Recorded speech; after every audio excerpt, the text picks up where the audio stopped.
En 6 ans, l'espace CEDEAO a enregistré 4 coups d'État militaires, Mali, Burkina Faso, Niger, Guinée. Traités de putschistes par des chefs d'État civils de la CEDEAO, ces militaires auteurs des putschs se défendent, estimant que ces civils qui prennent en otage l'institution CEDEAO et qui s'érigent en donneurs de leçons, sont plus putschistes qu'eux autres, militaires.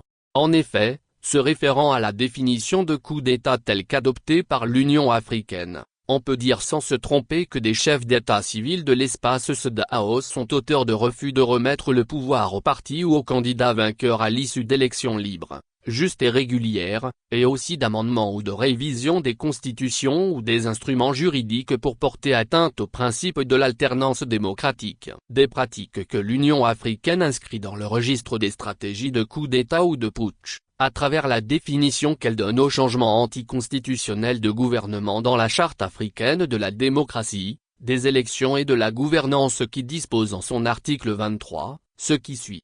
Les États parties conviennent que l'utilisation, entre autres, des moyens ci-après pour accéder ou se maintenir au pouvoir constitue un changement anticonstitutionnel de gouvernement et est passible de sanctions appropriées de la part de l'Union. Tout putsch ou coup d'État contre un gouvernement démocratiquement élu. Toute intervention de mercenaires pour renverser un gouvernement démocratiquement élu. Toute intervention de groupes dissidents armés ou de mouvements rebelles pour renverser un gouvernement démocratiquement élu. Tout refus par un gouvernement en place de remettre le pouvoir au parti ou au candidat vainqueur à l'issue d'élections libres, justes et régulières. Tout amendement ou toute révision des constitutions ou des instruments juridiques qui portent atteinte au principe de l'alternance démocratique. Doit-on aujourd'hui donner raison à ces militaires, face au théâtre en tournage en Guinée, par l'un des fidèles élèves du syndicat des chefs d'État de la CEDEAO, Umaro Sissoko Embalo accent aigu qui ravale son vomi?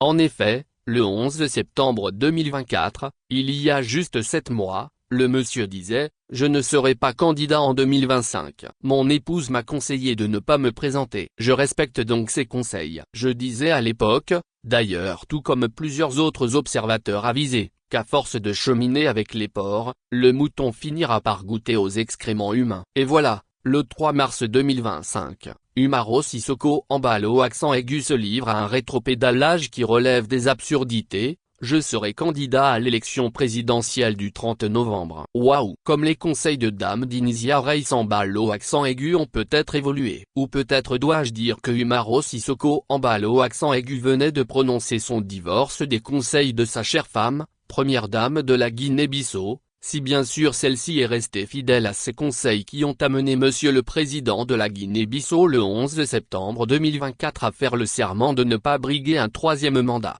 Un sérieux revers que le syndicat des chefs d'État de la CEDEAO doit prendre à ses dépens, puisqu'ayant refusé de se conformer à la définition de changement anticonstitutionnel de gouvernement adoptée par l'Union africaine dans la Charte africaine de la démocratie, des élections et de la gouvernance pour véritablement promouvoir la bonne gouvernance, l'alternance, la démocratie et l'état de droit. Cette situation réconforte dans la démarche de plaidoyer dont le but est d'amener la CEDEAO à adopter le principe de la limitation des mandats des chefs d'État et des chefs de gouvernement, formule répondant à l'appellation de l'instance dirigeante de l'organisation CEDEAO, Conférence des chefs d'État et de gouvernement, pour renaître de ses cendres. Autrement dit, la formule dispose de la limitation des mandats des chefs d'État pour les régimes présidentiels et de la limitation des mandats des chefs de gouvernement ou présidents du Conseil des ministres pour notamment les pseudo-régimes parlementaires.